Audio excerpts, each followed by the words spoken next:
Hi, book fans. So, another review for you. And this one is Fathers and Sons by Ivan Turgenev. First of all, I've heard a lot of people pronounce his name wrong. I'm not Russian. I do live in Russia, well, here in Moscow. So I really do hope that I'm pronouncing it right. And if there's any Russian people listening, please comment on my pronunciation. Ivan Turgenev. Turgenev. There is a metro station in Moscow called Turgenevskaya, so obviously named after Turgenev. So, first of all, should you read this book? I'm an 80%. That's a great book. That's, regarding Russian writers, the best Russian writer I've read so far. I've read Dostoevsky, Crime and Punishment. I wonder if it was a bad translation. It was a Constance Garnett translation. It was a really terrible one. I just hated it. I mean, I'm pretty sure the actual plot was boring. The death happened right at the start, and then the rest of it was just the guy thinking about it and analysing what he'd done, and I found that really boring. Also read Master and Margarita. A lot of that just went way over my head. There's so many religious themes in it. Pontius Pilate. I didn't get it. So I couldn't enjoy that. What else have I read? The Russians. Nothing springs to mind now. Tolstoy, Anna Karenina. Oh man, what a drag. 1,000 pages. Oh.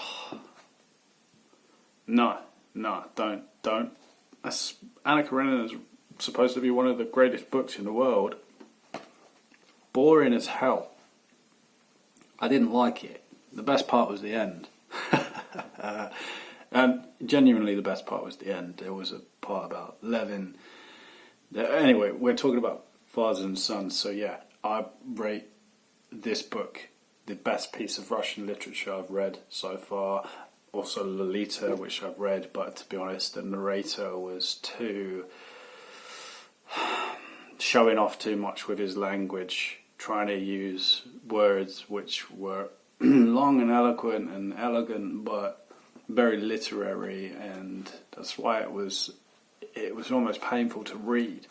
So Turgenev is very crisp. He's to the point. He writes. I'm a fan of Bukowski, as other people who are following this channel will know.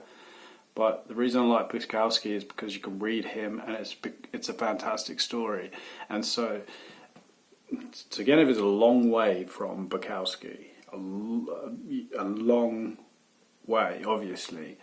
But the way that he lays down a sentence, it's clear, it's straightforward, and it's understandable. And so he writes, I think, with clarity and eloquence. And so and another thing is I've got a bookmark here because I wanted to share with you his descriptions, how he describes. Another book review said he is fantastic at describing nature. I wholeheartedly agree. So it was a lovely fresh morning. Tiny flecked clouds hovered overhead in little curls of foam on the pale clear blue. A fine dew lay in drops on the leaves and grass and sparkled like silver on the spiders' webs. The damp, dark earth seemed still to keep traces of the rosy dawn. From the whole sky the songs of larks came pouring in showers. Bazarov walked as far as the copse, sat down in the shade at its edge, and only then disclosed to Pyotr the nature of the service he expected of him. Not sure if I've pronounced those names right anyway. Pyotr. It's a rolled R in Russian, so it's like Bazarov, Pyotr. But even then my British accent cannot really eloquently find its way around the rolled R sound. So you can see that that's just one example out of the book of his descriptions of nature, and there's a lot of places where I'm following a storyline, and then it's like we have this just beautifully expressed description of nature, and it's wonderful, and it gives a break from the actions and the dialogue happening in a book, and then really paints that scene in your mind, and as well as painting that scene in your mind, makes you understand just how great a writer Turgenev really is.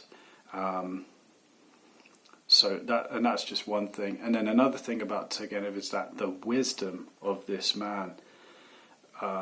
Obviously he was, I don't know how old he was when he wrote this, but you can tell he was an old and wise man when he wrote this book, because there's beautiful descriptions of,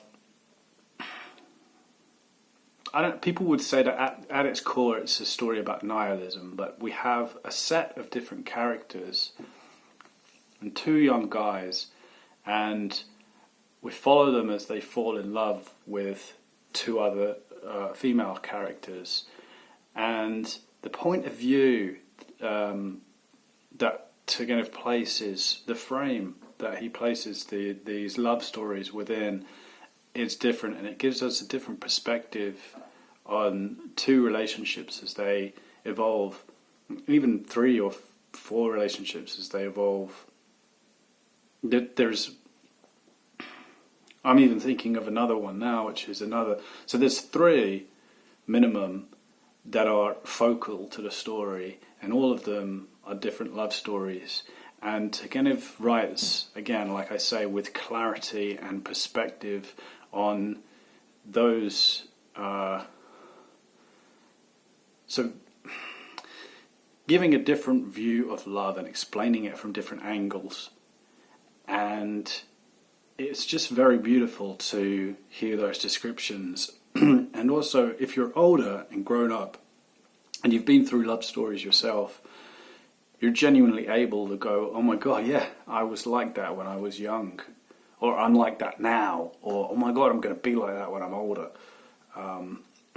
So Turgenev puts that love in perspective from different ages, and it's wonderful to see that happen in this book. And so you can begin to grasp what love is like when you're young. Oh my God, yeah, I relate to that. And what love is like when you're middle-aged. Oh my God, I relate to that. And what love is like when you're older. Oh my God, that's what it's going to be like when I'm older. So it's wonderful that as an author, he's writing this book and he's able to look back on love as it has evolved through his life. And that's wonderful to see, and it's beautifully depicted. Beautifully depicted.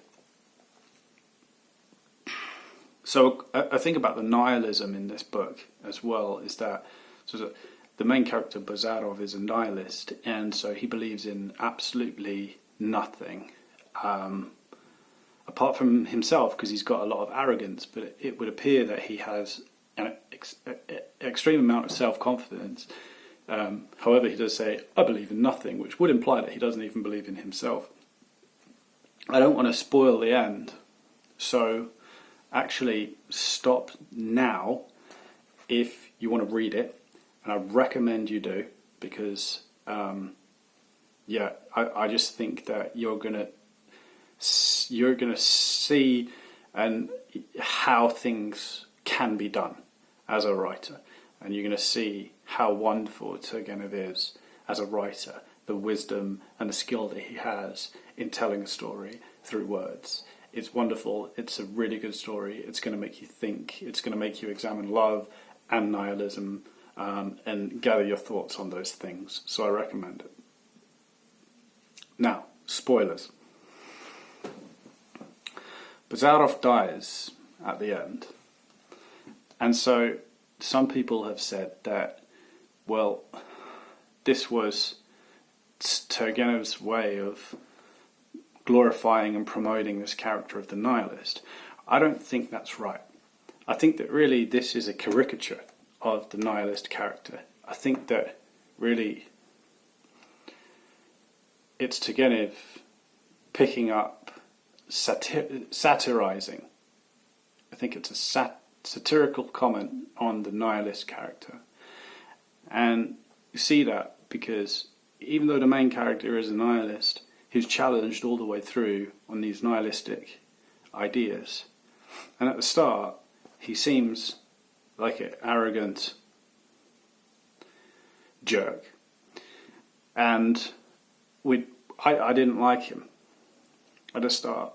And later on during the book, I'm going, oh, maybe he has some points. I'm not sure really where Turgenev is going with this. Is he promoting this style of character, or is he tearing it apart? I believe at the end that he is tearing the character apart, because we see Bazarov change throughout the book, how he starts with these nihilistic attitudes. The older generation don't like him, but the older generation say, well, yeah, we have to swallow our bitter pill and just let it be. So nihilism, his attitude continues. We see as he falls in love, he kind of changes his mind. He says that love is just imaginary, but then he falls in love and declares his love to Madame Adintsov.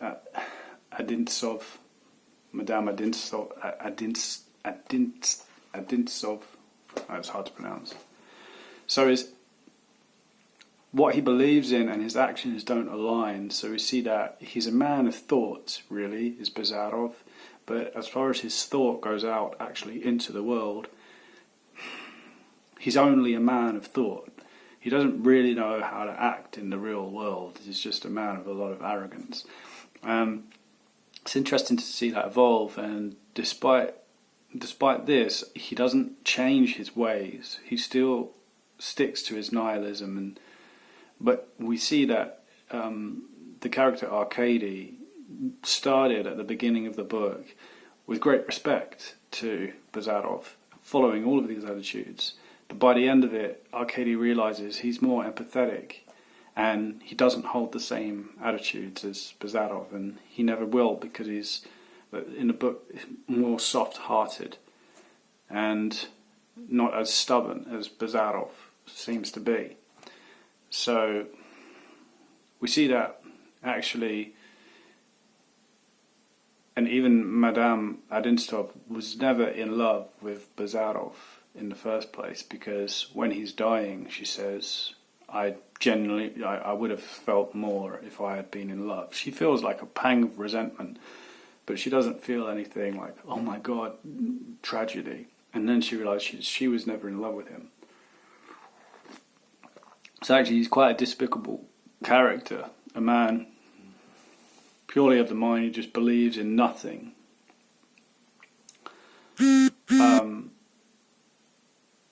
And so he loses all of the relationships throughout the book, goes back to his parents at the end, and finally dies.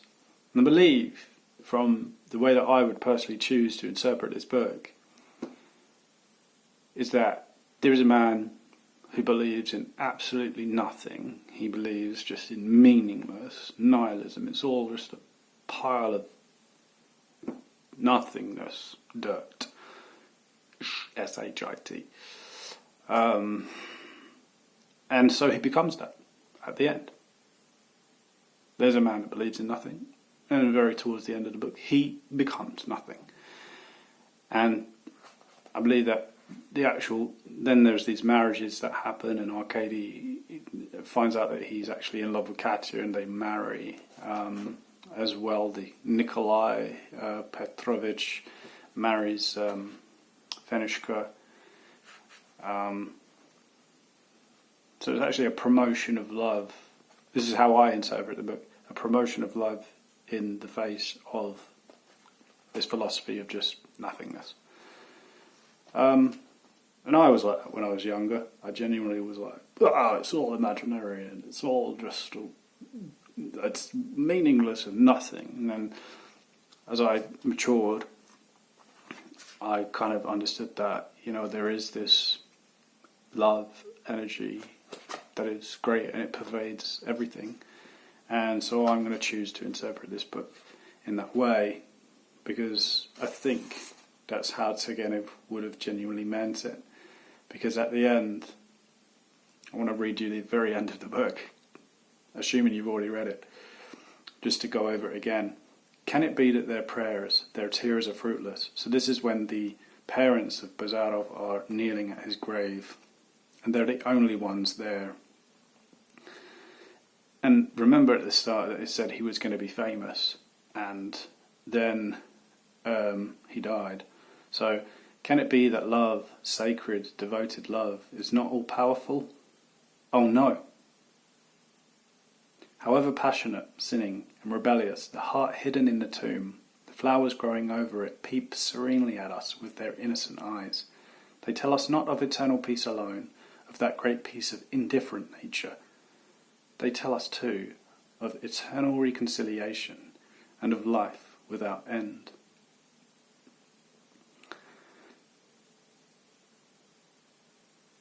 And it's a beautiful ending. The flowers growing over the tomb tell us of eternal reconciliation and of life without end. And I think that Turgenev is that for me says it all about the book, is that it was a satirism of this attitude of nothingness. That actually, life goes on, and it is eternal, and there is this eternal peace, and there is this eternal love, and it is a very sacred thing. And there may be people who are nihilists and declare that there is nothing in this world and it's all meaningless. But there is a love and there is a peace, and it is eternal. And that is what I believe in. I genuinely think that is what Turgenev has tried to imply in this book too. And I might be wrong, because we all perceive things very, very, very differently, and I might have just run it through a very loving filter. But I hope that I'm right. And so, if you want to leave some comments below and tell me what you thought of the book and how you interpreted it, then let's have that discussion, because I'm ready to discuss. So, I hope to hear from you, and peace.